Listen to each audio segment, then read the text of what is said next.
तो जय हिंद दोस्तों, आपका अपने चैनल यस के एम स्टडी पर एक बार फिर से स्वागत है। बहुत ही इंपॉर्टेंट वीडियो, बहुत ही महत्वपूर्ण वीडियो के साथ आपके सामने हाजिर है। यहाँ पर अगर आप देखेंगे, देखिए आपके लिए, देखिए मॉडल पेपर को समझना और उसको सलूशन करना आपके लिए दोनों बहुत ही इंपॉर्टेंट है। इसलिए हम यहाँ पर आपको देखिए लगातार मॉडल पेपर का सलूशन करवाएंगे, ताकि आपको ऐसा न लगे कि यहाँ पर बहुत सारा कम कंटेंट आपको दिया जाएगा। ठीक है ना, मतलब आपको इतना ज़्यादा कंटेंट दे दिया जाएगा कि आप पढ़ते पढ़ते थक जाएंगे, लेकिन हम पढ़ाते पढ़ाते आपको नहीं थकेंगे। ठीक है ना, तो आप सभी को क्या चाहिए, लगातार हमारे साथ जुड़े रहें और अपनी पढ़ाई को मजबूत बनाएं, अच्छी तरीके से पढ़ाई करें, ताकि हम आपको एकदम बेहतर से बेहतर एक स्टूडेंट बनाने का प्रयास करें। ठीक है ना।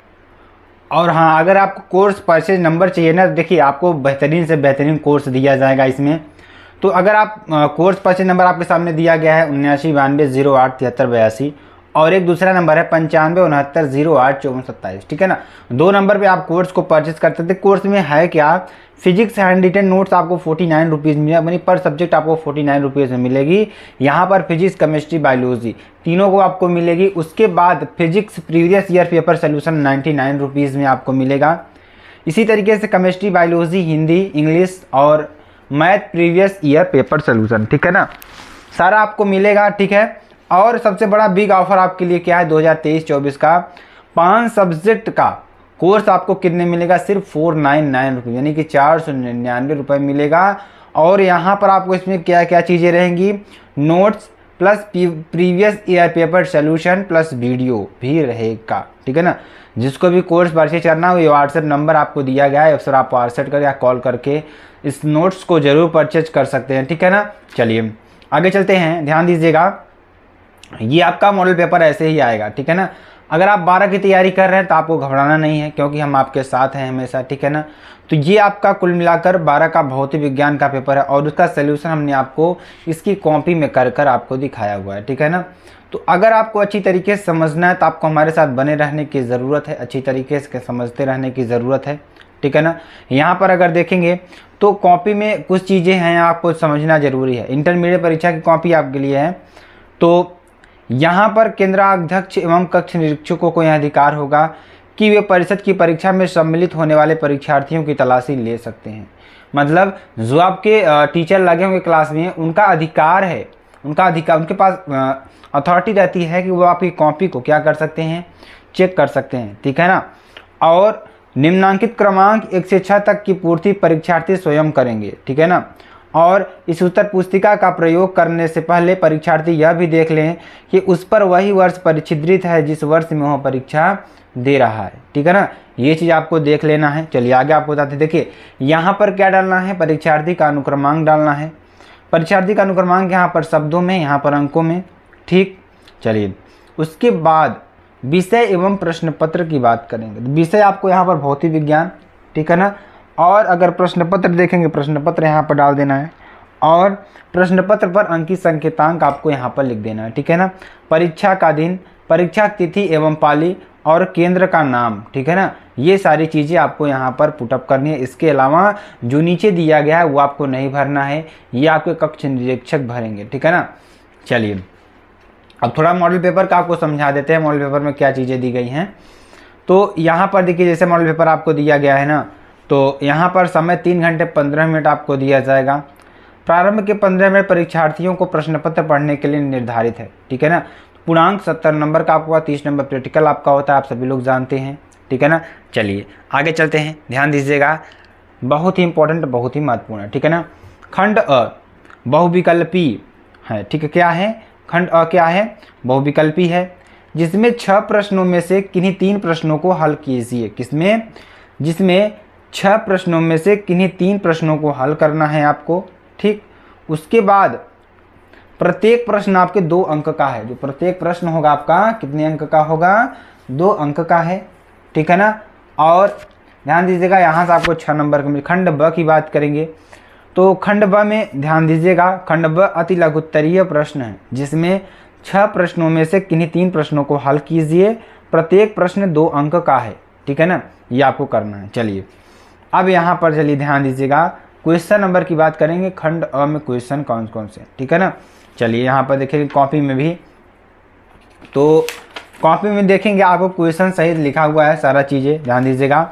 यहाँ पर देखिए बहुविकल्पी जो प्रश्न है आपके लिए, ये क्वेश्चन आपको यहाँ पर लिखा हुआ दिखाई देगा, ठीक है ना, खंड अ में।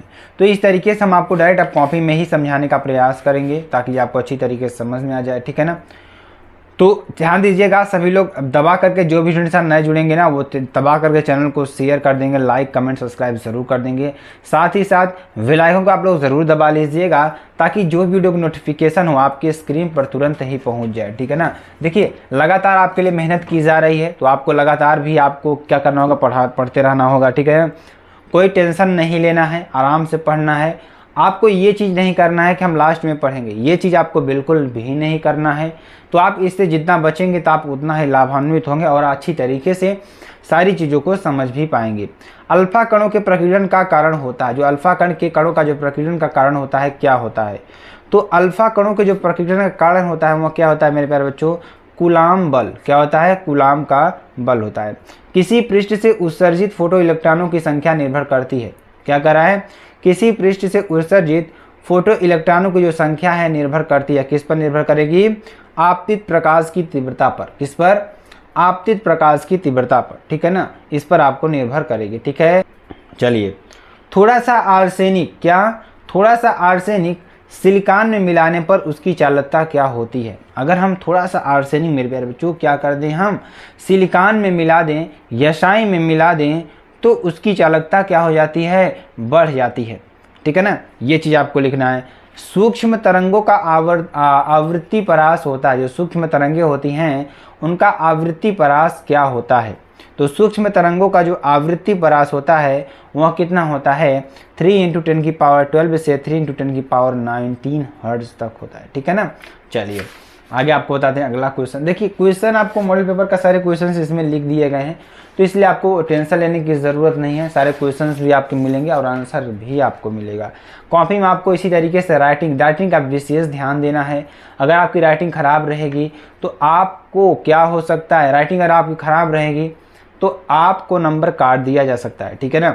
चलिए, एक कुंडली से बद्ध चुंबकीय फ्लक्स 0.1 सेकेंड में 1 वेबर कर दिया जाता है। एक कुंडली से बद्ध चुंबकीय फ्लक्स 0.1 सेकेंड में 1 वेबर कर दिया जाता है। यदि कुंडली का प्रतिरोध 10 ओम हो तो कुंडली में प्रेरित आवेश है, प्रेरित आवेश सेकंड नंबर 0.09 कूलाम, ठीक है ना। या 6 नंबर देखिए, किसी प्रिज्म से जब एक वर्णी प्रकाश गुजरता है तो उसका क्या हो जाता है, वर्ण विक्षेपण हो जाता है। क्या हो जाता है, वर्ण विक्षेपण हो जाता है, ठीक है ना। ये चीज़ आपको लिख देना है। चलिए खंड ब की बात करें। खंड ब में देखिए क्या चीज़ें हैं, क्या चीज़ें इसमें समझना है आपको, वो भी चीज़ हम आपको अच्छी तरीके से समझाने वाले हैं, ठीक है ना। तो खंड ब में आपके देखिए अति लघुत्तरीय प्रश्न आएंगे, तो अति लघुत्तरीय प्रश्नों को भी सॉल्व करना आपके लिए बेहद इंपॉर्टेंट हो सकता है, ठीक है ना। तो मेरे प्यारे बच्चों आपको क्या करना है, सिर्फ और सिर्फ आपको हमारे साथ पढ़ते रहना है, ठीक है ना।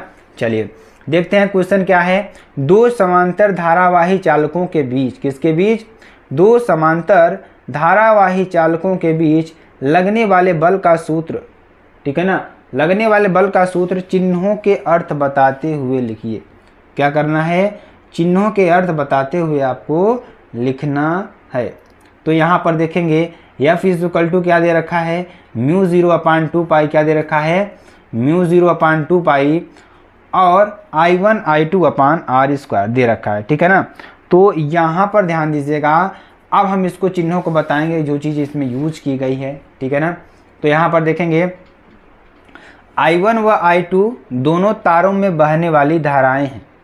I1 और I2 क्या हैं, दोनों तारों में बहने वाली धाराएं हैं तथा दोनों समांतर तारों के बीच की दूरी है। क्या है, दोनों समांतर तारों के बीच की दूरी है एवं यल क्या है, दोनों समांतर तारों की लंबाई है। क्या है, लंबाई है, ठीक है ना।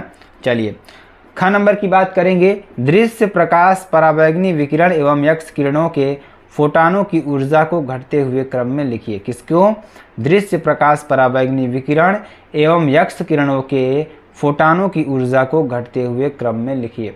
तो दृश्य प्रकाश, उसके बाद परावैंगनी विकिरण, उसके नीचे क्या है, हमारी एक्स किरण है, ठीक है ना। ये आपको कर लेना है। चलिए अगला देखते हैं, ध्यान दीजिएगा। अगला क्वेश्चन, माइक्रोकुलाम का आवेश 2 माइक्रोकुलाम, यहाँ पर आप देख रहे हैं 2 माइक्रोकुलाम होगा, ठीक है ना। 2 माइक्रोकुलाम का आवेश 0.2 मीटर भुजा के एक घन के केंद्र पर स्थित है। कहाँ पर? 0.2 मीटर भुजा के एक घन केंद्र पर स्थित है। तो घन पृष्ठ से निर्गत कुल विद्युत फ्लक्स ज्ञात कीजिए। किससे? घन पृष्ठ से निर्गत कुल विद्युत फ्लक्स आपको ज्ञात करना है, ठीक है ना। तो फाई बराबर क्या है? 3.76 into 10⁴ newton metre square coulomb की पावर -1। क्या हो जाएगा? न्यूटन मीटर स्क्वायर कुलाम की पावर -1, ठीक है ना। ये आपके लिए हो जाएगा। चलिए आगे आपको बताते हैं। आप ध्यान दीजिएगा, एक क्वेश्चन में आपको आंसर देखिए। 2 माइक्रोफैरड तथा धारिता वाले 2 माइक्रोफैरड तथा 3 माइक्रोफैरड धारिता वाले 2 आविष्ट चालकों को आपस में संयोजित करने आवेश का बंटवारा किस अनुपात में होगा? तो आवेश का जो बंटवारा होगा 2:3 के अनुपात में होगा। क्या होगा? 2:3 अनुपात में होगा, ठीक है ना। चलिए आगे देखते हैं। पूर्ण आंतरिक परावर्तन से आप क्या समझते हैं? किससे? पूर्ण आंतरिक परावर्तन से आप क्या समझते हैं? तो ध्यान दीजिएगा, जब कोई प्रकाश किरण सघन माध्यम से विरल माध्यम में प्रवेश करती है तो देखिए, जो पूर्ण आंतरिक परावर्तन होता है ना, उसके बारे में समझेंगे, ठीक है ना। तो पूर्ण आंतरिक परावर्तन क्या होता है उसके बारे में आपको बताएंगे। देखिए, आप चाहें तो क्वेश्चन को लिख सकते हैं, लिखने के साथ साथ आप उसकी तैयारी भी कर सकते हैं, ठीक है ना। इसलिए हम आपको यहाँ पर पूरा डिटेल से अच्छी तरीके से बताने का प्रयास कर रहे हैं। इसमें आपको कोई, ध्यान दीजिएगा, कोई काटने वाली चीज़ नहीं है, ठीक है ना। तो आप सभी को अच्छी तरीके से पढ़ना होगा ध्यान देकर, ठीक है ना। चलिए ध्यान दीजिएगा, पूर्ण आंतरिक परावर्तन से आप क्या समझते हैं, ठीक है ना। तो चलिए, जब कोई प्रकाश किरण, क्या कह रहा है? जब कोई प्रकाश किरण सघन माध्यम से विरल माध्यम में प्रवेश करती है, क्या कह रहा है? कोई प्रकाश किरण है तो वह जब सघन माध्यम से विरल माध्यम में प्रवेश करती है तो इसका अधिकांश भाग अपरिवर्तित हो जाता है। इसका अधिकांश भाग क्या हो जाता है? अपरिवर्तित हो जाता है तथा शेष भाग परावर्तित हो जाता है। शेष भाग क्या हो जाता है? परावर्तित हो जाता है। इस दशा में प्रकाश किरण अभिलंब से दूर हटती है। इस दशा में क्या होता है? जो प्रकाश किरण है ना, वो अभिलंब से क्या होती है? दूर हटती है। अतः अपवर्तन कोण का मान आपतन कोण से बड़ा होता है। क्या होता है? अपवर्तन कोण का मान आपतन कोण से क्या होता है? बड़ा होता है, ठीक है ना। ये चीज़ आपको लिख लेना है, ठीक। ये देखिए आपके लिए अभिलंब है और यहाँ से देखिए विरल माध्यम है, ये सघन माध्यम है। यहाँ से क्या हो रही है?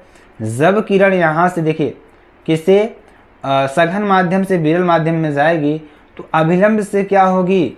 देखिए शेष भाग परावर्तित हो जाता है, ध्यान दीजिए, अधिकांश भाग अपवर्तित हो जाता है तथा शेष भाग क्या होता है? परावर्तित हो जाता है, ठीक है। तो इस तरीके में क्या होती है? अभिलंब से दूर हटेगी।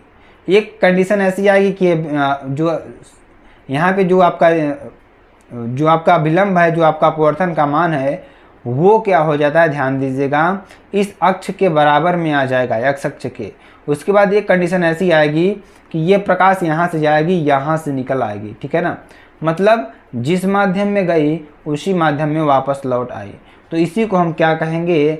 परावर्तन कहेंगे, प्रकाश का परावर्तन कहेंगे। तो क्या कर रहा है? यदि सघन माध्यम में आपतन कोण आई को बढ़ाते जाएं तो विरल माध्यम में अपवर्तन कोण अल्फा का मान भी बढ़ता जाता है। एक विशेष आपतन कोण के लिए अपवर्तन कोण 90 डिग्री हो जाता है। इस आपतन कोण को क्रांतिक कोण कहा जाता है तथा C प्रदर्शित करते हैं। अतः क्रांतिक कोण को निम्न प्रकार से परिभाषित किया जाता है, ठीक है ना।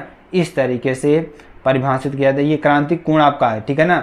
अगर ये 90 डिग्री के बराबर हो गई तो ये आपका क्या हो जाएगा? क्रांतिक कोण के बराबर हो जाएगा, ठीक है ना। चलिए आगे बता दें। अगर आपको समझ में आ रहा है समझते चलिए, ठीक है ना। अगर जहाँ नहीं समझ में आएगा कमेंट करके ज़रूर बता दीजिएगा, ठीक है ना मेरे प्यारे बच्चों। चलिए अगला देखते हैं। प्रश्नोत्तर नंबर 3 की बात करेंगे, ठीक है ना। प्रश्नोत्तर नंबर 3 की बात करेंगे, ठीक है। प्रश्न संख्या नंबर 3 की बात करेंगे तो ध्यान दीजिएगा, हाइड्रोजन क्लोराइड अणु का, अब आपको जुड़े रहना है, कहीं जाने की ज़रूरत नहीं है। अगर आप छोड़कर भाग जाएंगे तो आपको हम नहीं समझा पाएंगे, क्योंकि देखिए न्यूमेरिकल्स है, न्यूमेरिकल्स आपको अच्छी तरीके से समझने होंगे, ठीक है ना। हाइड्रोजन क्लोराइड अणु का वैद्युत द्विध्रुव आघूर्ण क्या करा है, हाइड्रोजन क्लोराइड अणु का जो वैद्युत द्विध्रुव आघूर्ण है 3.4 इंटू 10⁻30 कूलाम मीटर है। कितना है, 3.4 इंटू 10⁻30 कूलाम मीटर है। अणु में H+ तथा Cl आयनों पर आवेश की मात्रा, इसमें जो H+ है तथा Cl है आयनों पर आवेश की मात्रा 1.6 इंटू 10⁻19 कूलाम होती है। आयनों के बीच की दूरी ज्ञात कीजिए। क्या ज्ञात करना है, आयनों के बीच की दूरी आपको ज्ञात करना है। तो Q बराबर 1.6 इंटू 10⁻19 कूलाम, वैद्युत द्विध्रुव आघूर्ण P बराबर 3.4 इंटू 10⁻30 कूलाम मीटर, या P बराबर Q इंटू डी आवेश इंटू दूरी, ठीक है ना। D बराबर क्या हो जाएगा, P/Q 3.4 इंटू 10⁻30 सेंटीमीटर अपान 1.6 इंटू 10⁻19 कूलाम, ठीक है ना। ये आपको दिया है, तो यहाँ से मान आपको निकल जाएगा, ठीक है ना। D का बराबर क्या हो जाएगा, D बराबर 2.125 इंटू 10⁻11 मीटर, ठीक है ना। ये आपका हो जाएगा। चलिए अगला देखते हैं। कोई परमाणु है, परमाणु 5.36 इलेक्ट्रॉन वोल्ट और 3.45 इलेक्ट्रॉन वोल्ट ऊर्जाओं के दो ऊर्जा स्तरों पर पाया जाता है। किस पर, दो ऊर्जा स्तरों पर पाया जाता है। यदि परमाणु एक ऊर्जा स्तर से दूसरे ऊर्जा स्तर में जाए तो इसके द्वारा उत्सर्जित प्रकाश की तरंग दैर्ध्य की गणना कीजिए, ठीक है ना। तो डेल्टा E कितना दे रखा है, 5.36 माइनस 3.45 बराबर क्या हो जाएगा, 1.91 इलेक्ट्रॉन वोल्ट। कितना हो जाएगा, 1.91 इलेक्ट्रॉन वोल्ट। या सूत्र E बराबर क्या होता है, NC अपान लैम्डा, या EV बराबर 12400 अपान लैम्डा बराबर 1.91, ठीक है ना। 1.91 बराबर क्या हो जाएगा, 12400 बटे लैम्डा, ठीक है ना। या ध्यान दीजिएगा यहाँ पर क्या हो जाएगा, lambda is equal to 12000 angstrom upon 1.91, ठीक है ना। इसको सॉल्व करेंगे तो कितना आ जाएगा, 6.492.14 एंगस्ट्रॉम, या लैम्डा का मान अप्रॉक्सीमेट लेंगे तो 6492 एंगस्ट्रॉम, ठीक है ना, आपके लिए हो जाएगा। चलिए अगला क्वेश्चन देखते हैं जो आपके लिए बेहद इंपॉर्टेंट और बेहद ही महत्वपूर्ण है, ठीक है ना। एक आवेशित कण 10⁻² वेबर प्रति मीटर के चुंबकीय क्षेत्र में, ठीक है ना, 10⁻7 मीटर के वेग से 0.6 सेंटीमीटर त्रिज्या के वृत्ताकार मार्ग पर चल रहा है, तो कण पर विशिष्ट आवेश Q/m का मान ज्ञात कीजिए। किसका, Q/m का मान ज्ञात करना है आपको, ठीक है ना। चलिए आगे आपको बताते हैं, यहाँ पर ध्यान दीजिएगा। B बराबर कितना हो जाएगा, 10⁻² वेबर प्रति मीटर स्क्वायर, ठीक है ना। V बराबर कितना हो जाएगा, 10⁻7 मीटर प्रति सेकेंड। R बराबर 0.6 सेंटीमीटर, या 0.6 इंटू 10⁻² मीटर, या R बराबर mR अपान Q इंटू B, या विशिष्ट आवेश Q अपान m बराबर V अपान RB, या यहाँ पर ध्यान दीजिएगा B का मान कितना है, वेग का मान 10⁻7 अपान R का मान 0.6 इंटू 10⁻12 इंटू 10⁻²। यहाँ सॉल्व करेंगे 1.67 इंटू 10⁻11 कूलाम प्रति केजी, ठीक है ना। ये आपका आंसर हो जाएगा, ठीक है ना। इसको आपको लिख लेना है, ठीक है ना। चलिए अनुनादी परिपथ में, अनुनादी परिपथ से क्या तात्पर्य है उसको आपको बताना है, ठीक है ना। तो ध्यान दीजिएगा, यहाँ पर देखेंगे एक हमारा इंडक्टर लगा हुआ है जिसे आप एक्सएल से प्रदर्शित करेंगे, और एक हमारा क्या लगा हुआ है, कैपेसिटर लगा हुआ है जिसे आप C से प्रदर्शित कर रहे हैं। एक हमारा रेजिस्टेंस लगा हुआ है, प्रतिरोध लगा हुआ है जिसे R से प्रदर्शित करते हैं। इसमें करंट कैपिटल I प्रवाहित हो रही है, और इसमें ध्यान दीजिएगा, ध्यान देने वाली बात क्या है कि इसमें जो करंट है I कैपिटल I बह रही है, और जो वोल्टेज है V है, सोर्स वोल्टेज, सोर्स वोल्टेज क्या है, V है, ठीक है ना। तो V बराबर XL या ओमेगा L, ठीक है ना, या XC बराबर 1/ωc, ठीक है ना, या V जो आपका है यहाँ पर क्या हो जाएगा, XL बराबर XC, ठीक है ना।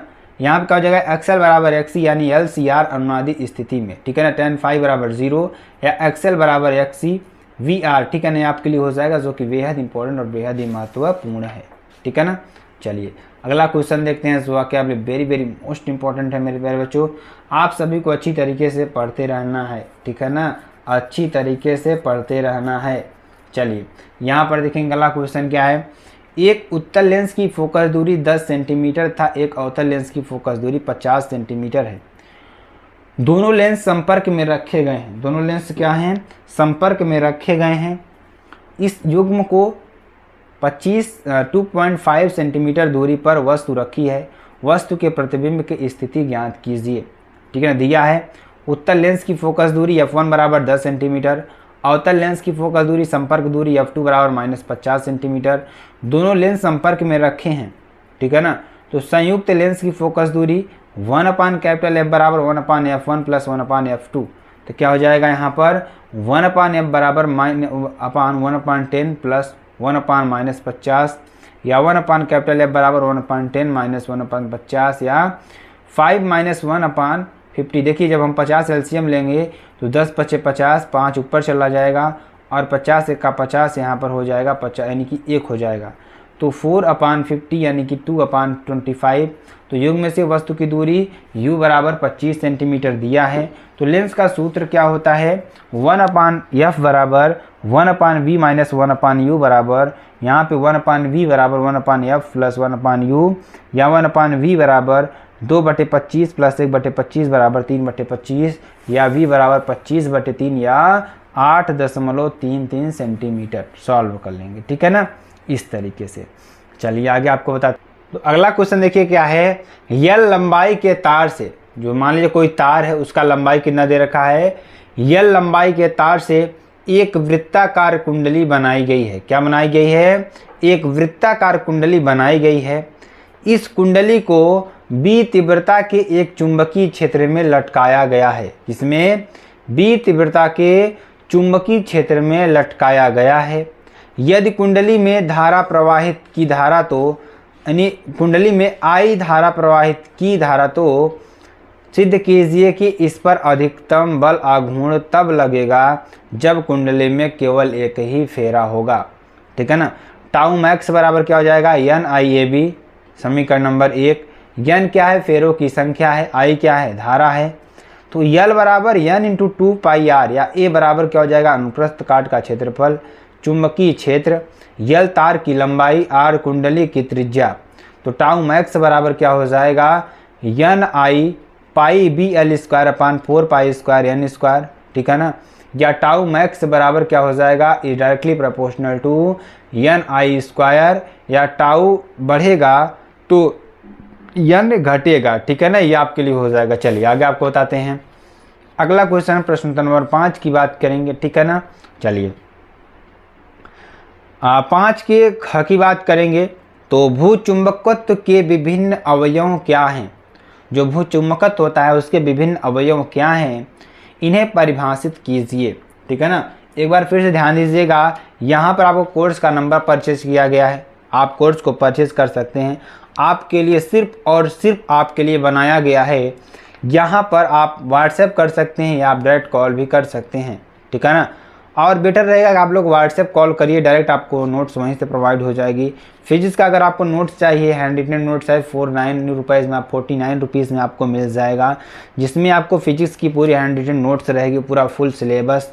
केमिस्ट्री की, बायोलॉजी किसी तरीके से चाहिए आपको सिर्फ 49 रुपीज़ में, ठीक है ना। अगर आप स्पेशल आपके लिए ऑफर चल रहा है, ऑफर देख लिया, आपके लिए बेस्ट ऑफर देख लिया, बिग ऑफर क्या है 2023 और 24 में 5 सब्जेक्ट का कोर्स आपको 499 रुपीज़ में दिया जाएगा, 499 रुपये में दिया जाएगा। Notes plus previous year paper solution और प्लस वीडियोस आपको दी जाएंगे, ठीक है ना।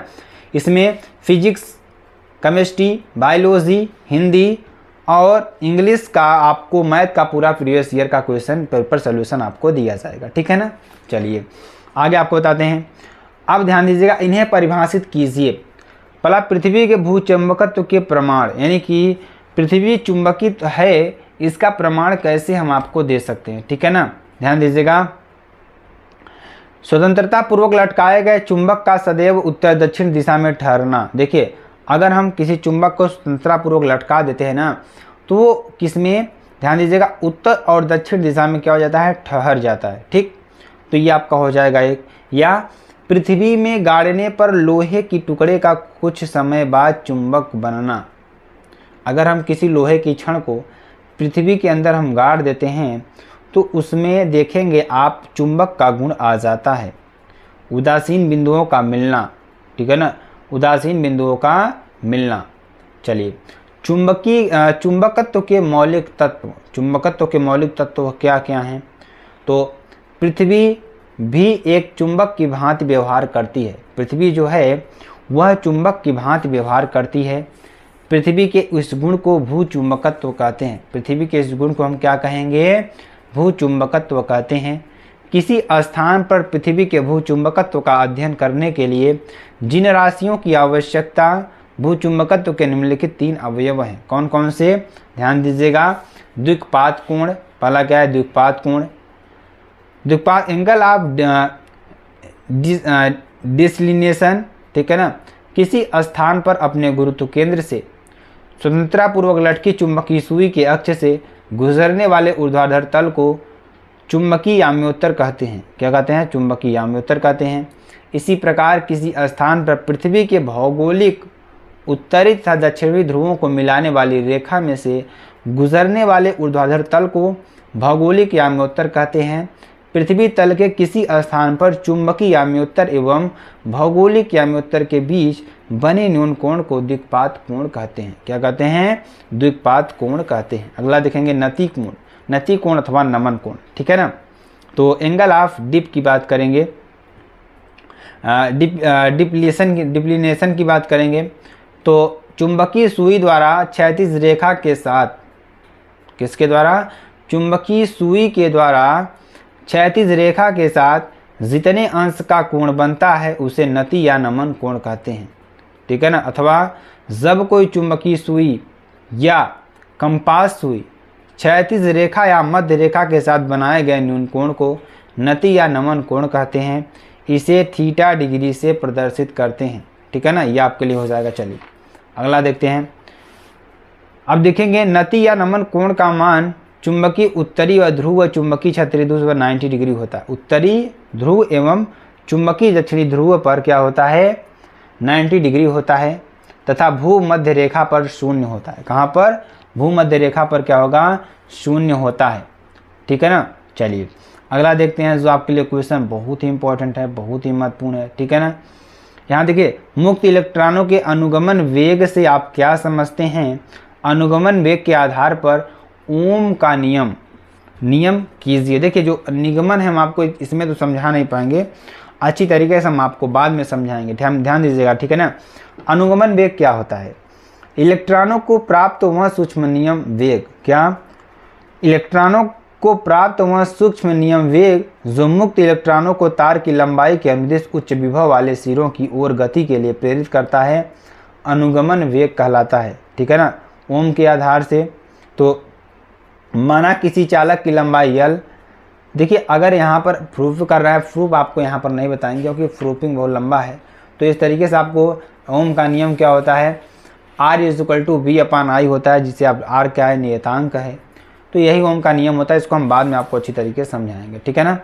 प्रश्न संख्या 6 की बात करेंगे, ठीक है ना। ये भी क्वेश्चन बहुत ही इंपॉर्टेंट है। रदरफोर्ड के अल्फा प्रकीर्णन प्रयोग का संक्षिप्त वर्णन कीजिए। परमाणु संरचना के बारे में इससे प्राप्त निष्कर्ष बताइए।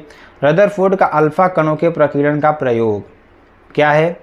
सन 1911 ईस्वी में, कब? सन 1911 ईस्वी में रदरफोर्ड ने परमाणु की संरचना जानने के लिए एक प्रयोग किया।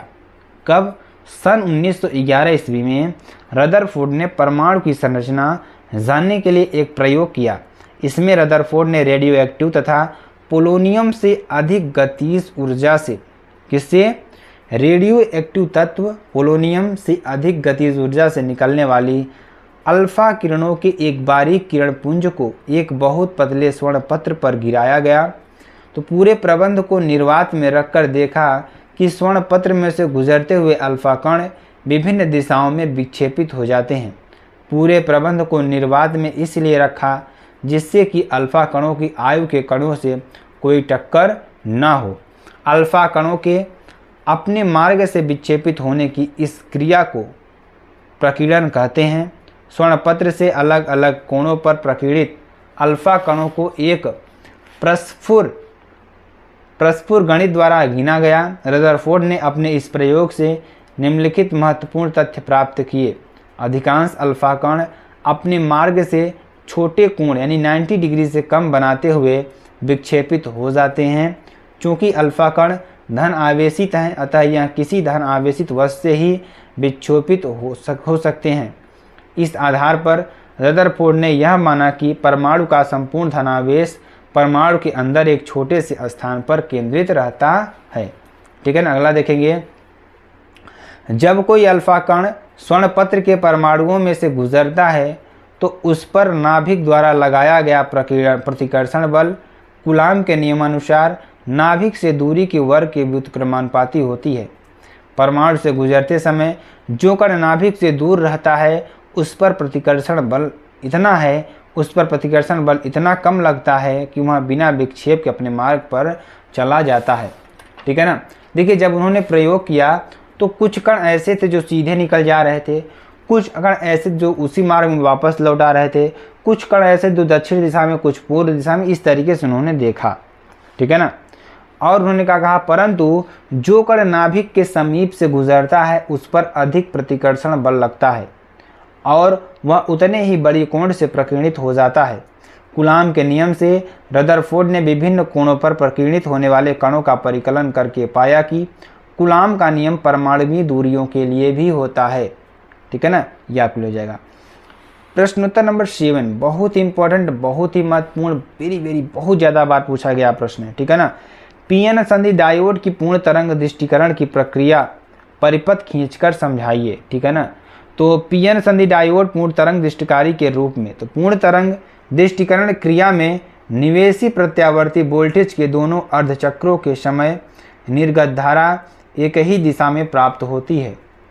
इसके लिए दो संधि डायोड D1 व D2 इस प्रकार प्रयुक्त किए जाते हैं कि एक डायोड तरंग के पहले आधे चक्र तथा दूसरा डायोड का पूर्ण तरंग दृष्टिकारी परिपथ चित्र के ए से दिखाया गया है, जिससे निवेशी व निर्गत तरंग रूपों को चित्र बी में प्रदर्शित किया गया है।